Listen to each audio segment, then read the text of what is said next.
So next, we're going to hear from the wonderful Agatha, who has been very brave today, and she is coming to share her story about her experience of temporary accommodation. And Agatha and I have never actually met before, so this is going to be like genuinely live. So welcome, Agatha.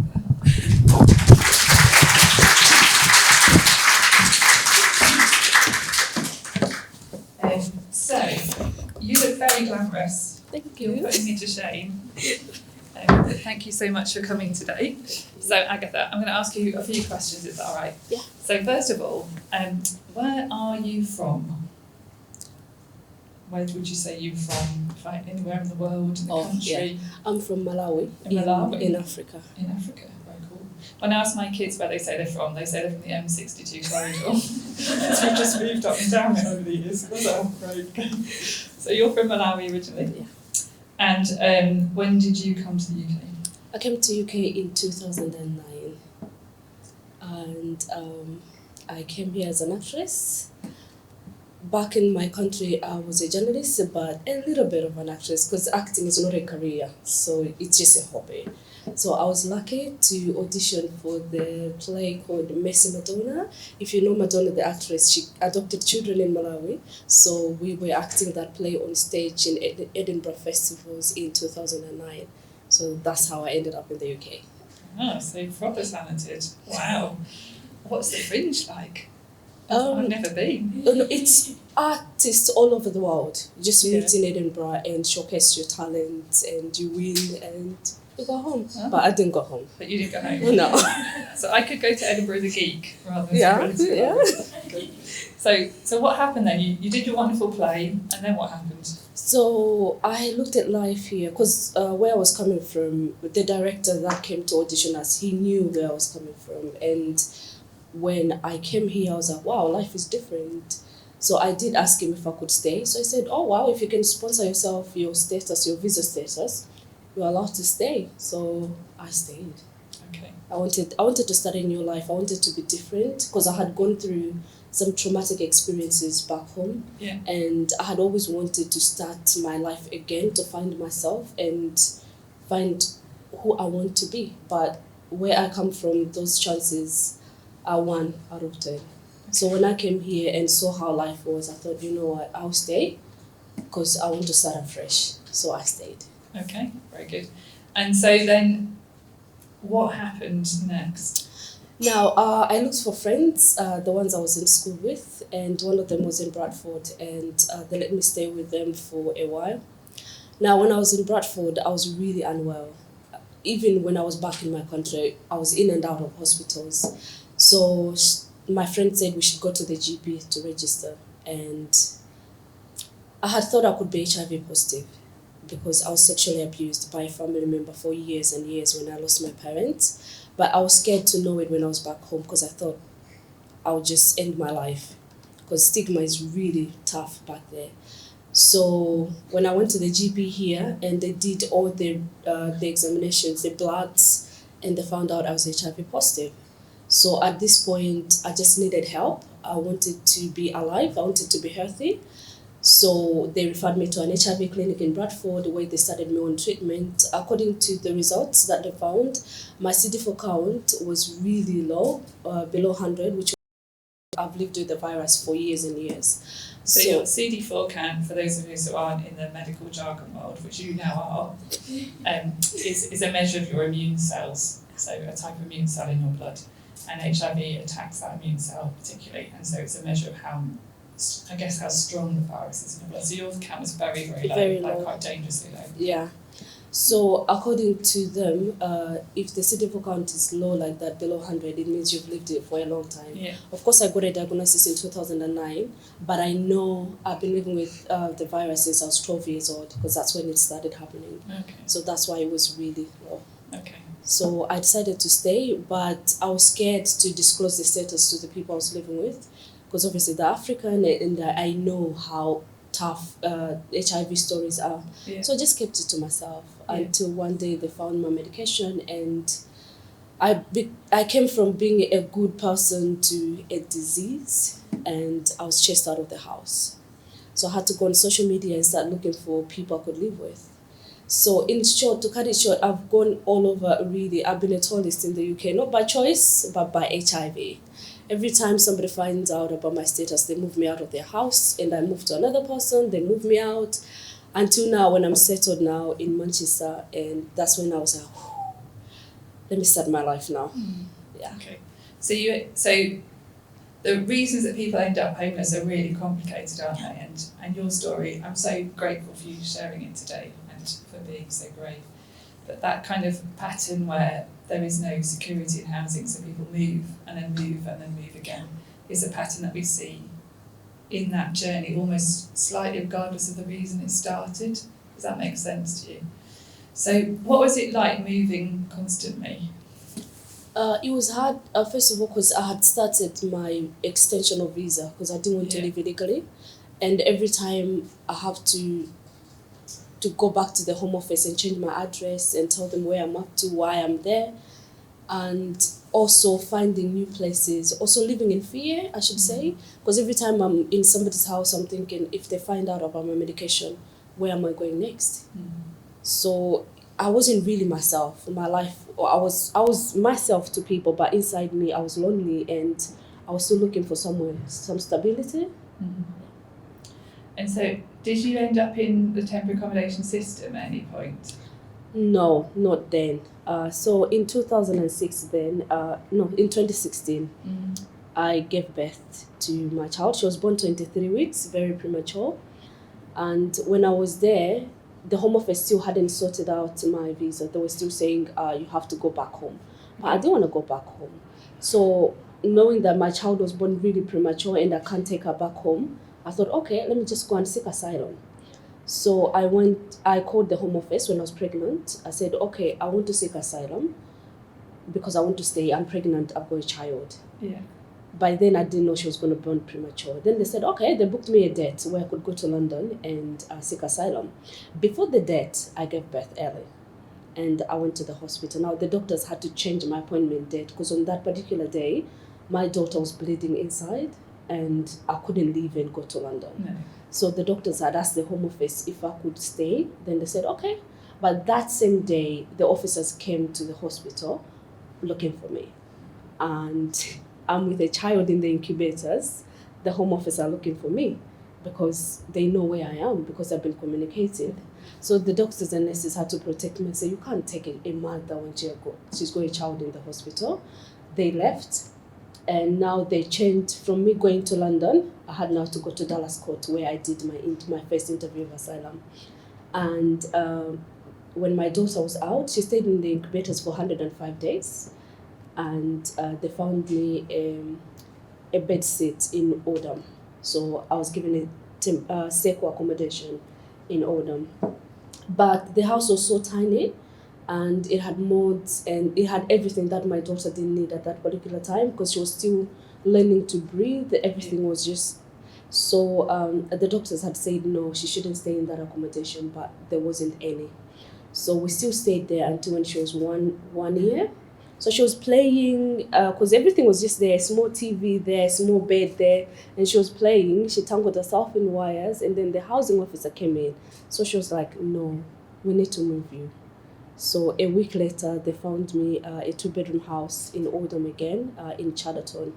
So when I went there, because it was quite massive than I thought, so I was like, is this my house? They said yes. I said, who am I living here with? They said, by yourself. I was like, wow.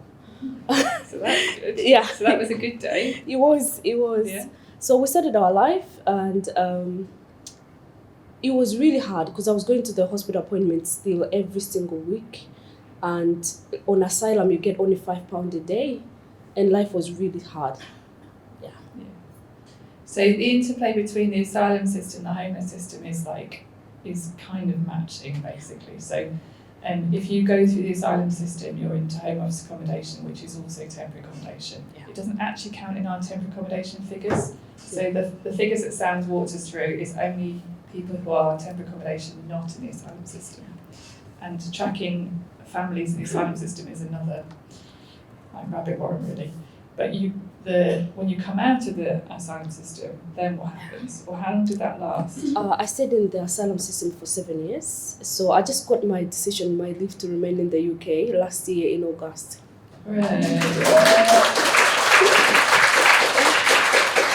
So 7 years. So you started the process before your baby was born. Yeah.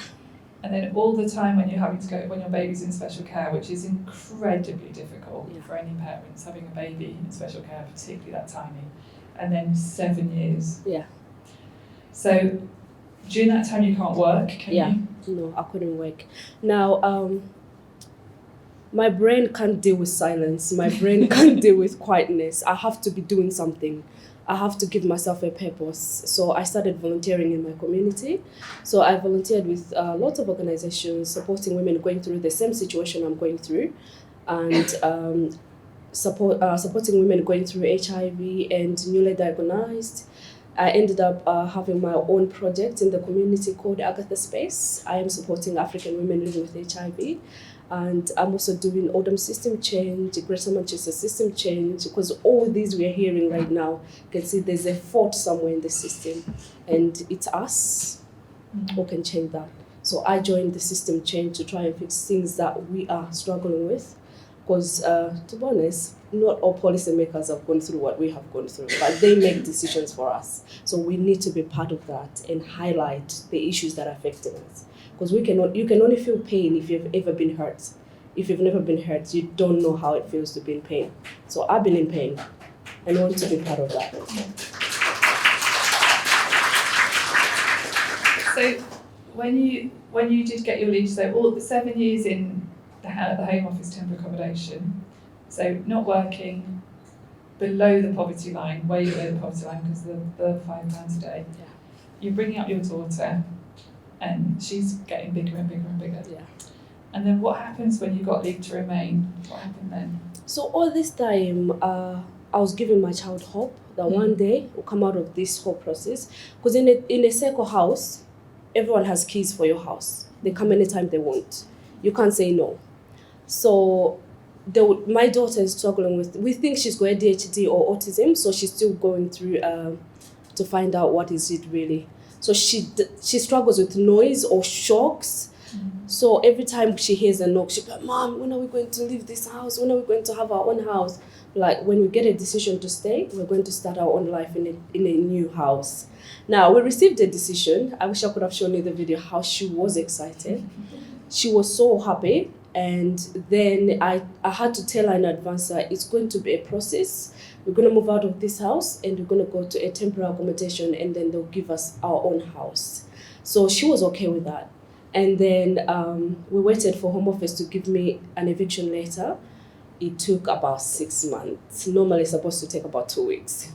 So anyway, the 6 months came, they gave us an eviction letter. I sent it to my local council, Oldham, and they put me in Phiri, in a hotel. Now, my child goes to school in Chatterton, and I did ask if I could be provided with transport because I've just started working, so I'm not Bill Gates' wife. I can't afford a taxi from Phiri to Oldham every single day. It's hard. So they say Phiri has to be responsible for our transport to take us from Phiri to Oldham school.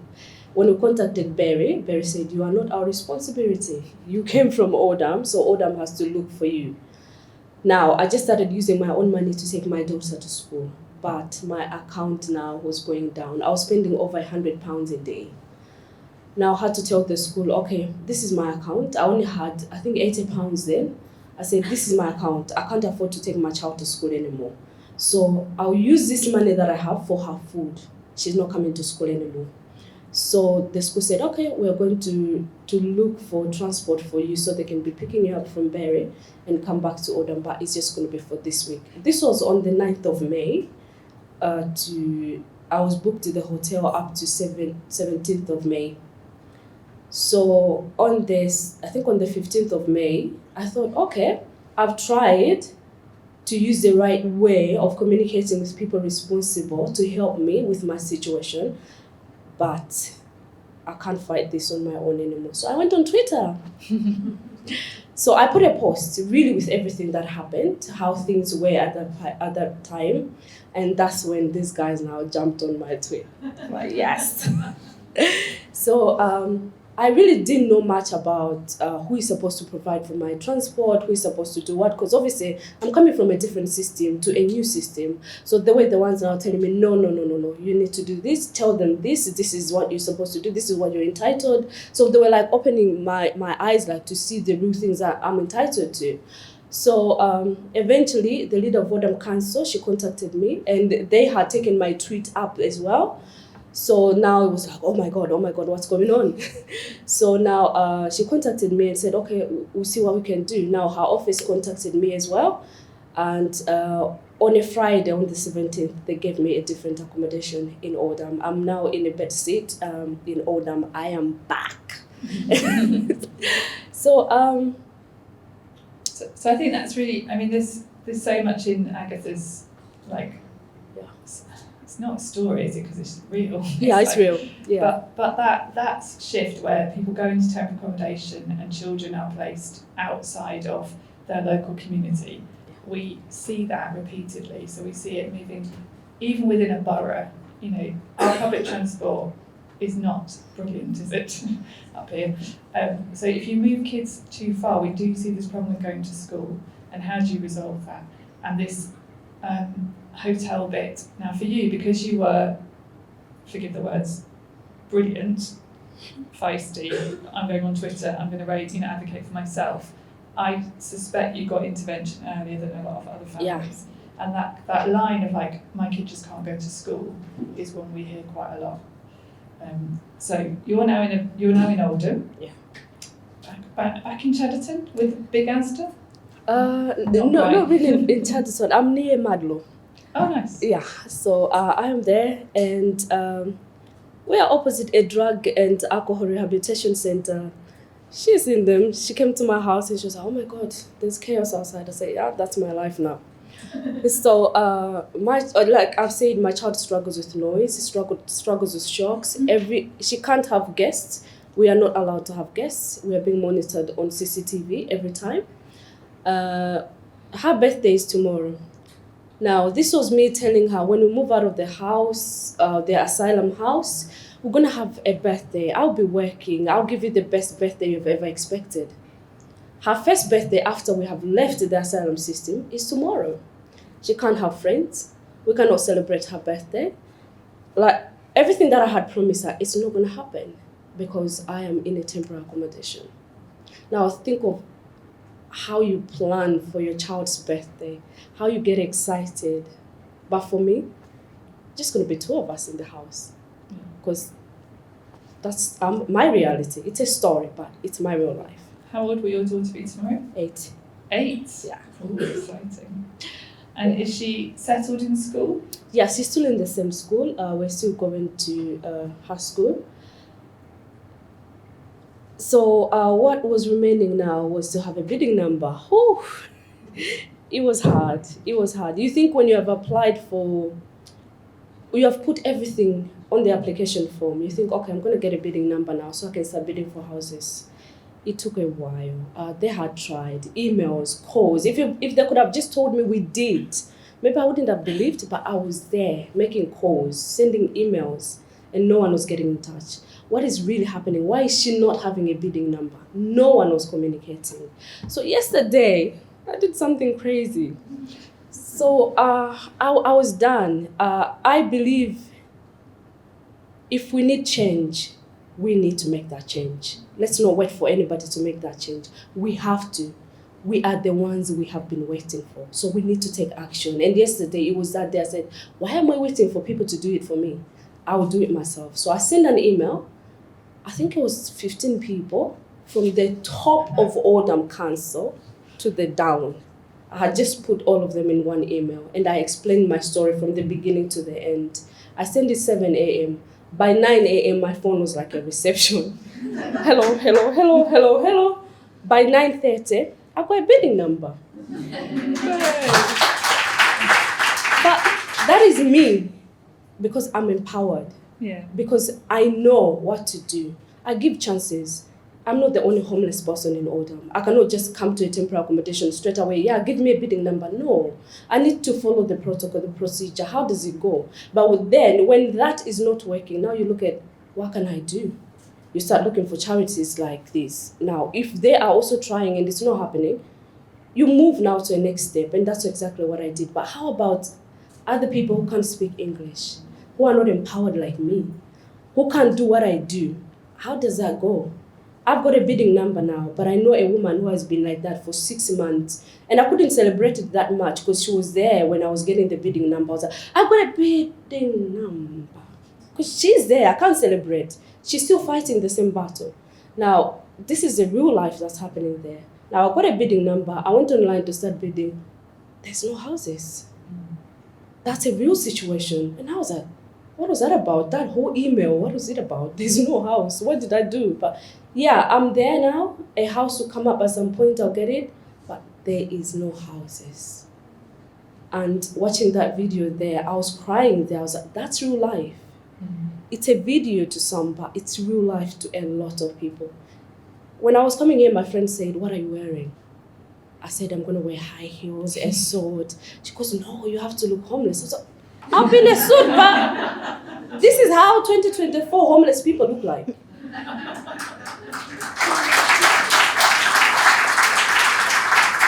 We wake up every day in the morning. We go to work. We take our kids to school. We do everything every normal person does. We are working class people, but we are homeless. And we have to show that. It has to look on us. So, yeah.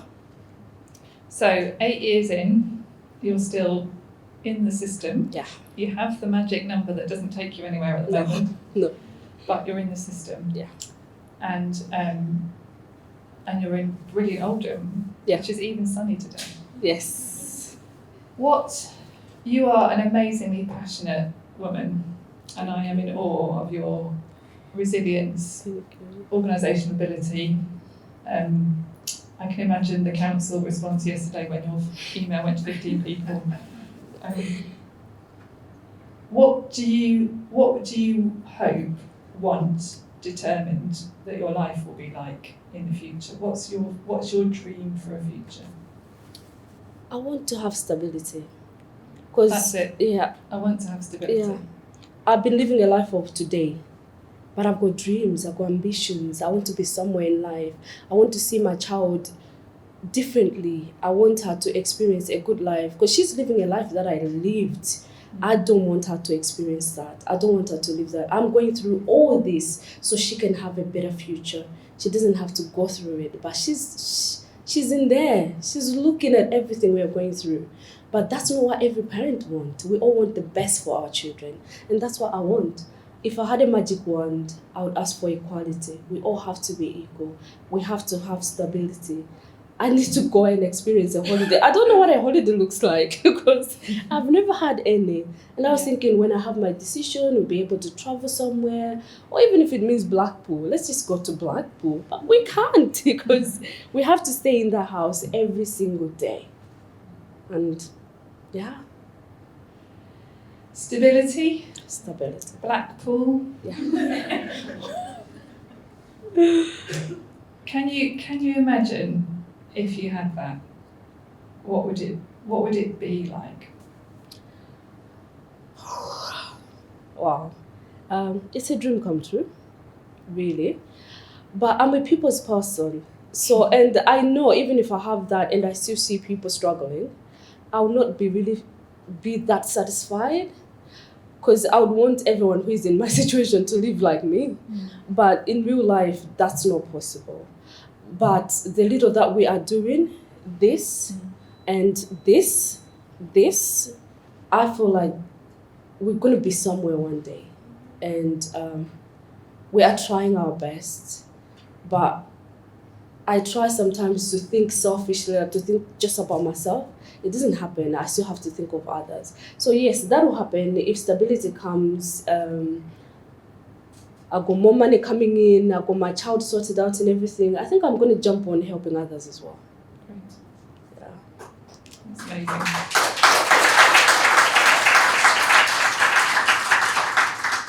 I almost get the sense, Agatha, that I don't want to put words in your mouth, but you can't quite imagine it. So it's interesting, when I ask other people your dreams, people say all sorts of stuff. Some of them bonkers, like my dream is, to be a brilliant singer. It's never going to happen. But people have like tangible dreams, and your dreams are beautiful, but they feel like contained. And when I look at you, I see this amazing woman who could, you could do anything, frankly. You could do a lot of stuff. And the fact you can't quite imagine that, I think, is really telling. Like, you can't quite. And I really would love that for you. You are a remarkable lady.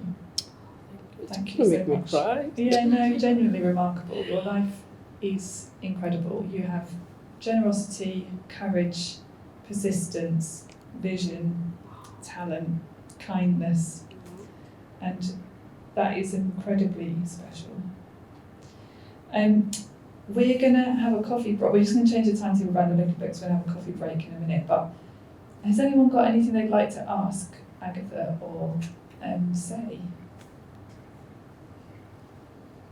I'm not going to send you an email. You can send me an email whenever you want. I'm well up for these emails. So Agatha's story is not uncommon. And when we look at temporary accommodation, one of the things that is hard to talk about is its inequality on inequality.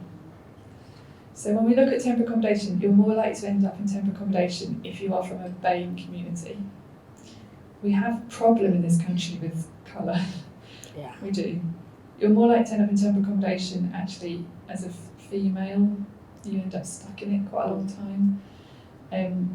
There's different problems with street homelessness. You're more likely to end up in temporary accommodation if you come from a poorer community to start with. You're more likely to end up in temporary accommodation if you've had some trauma. So we know that trauma often leads into homelessness, and homelessness layers trauma.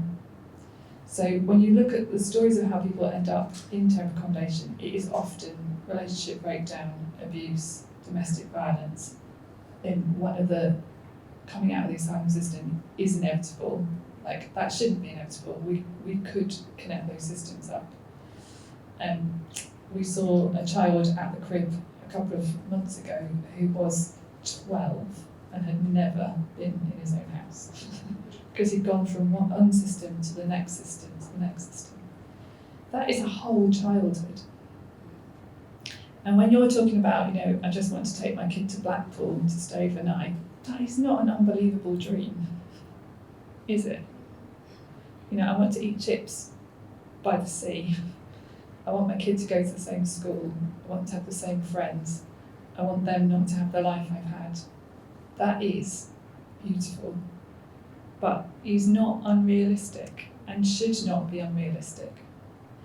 And your child is one of 4,000 children in Greater Manchester, and your child is one of 147,000 in England.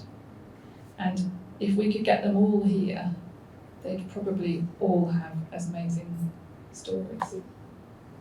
So thank you so much, Agatha. It's an absolute joy to meet you. Thank you. And I look forward to working with you, but also seeing what on earth you're going to do next. Maybe be a politician. Go and for make changes. Girl. We will support you all the way. Go and become an MP, and we will all vote for you.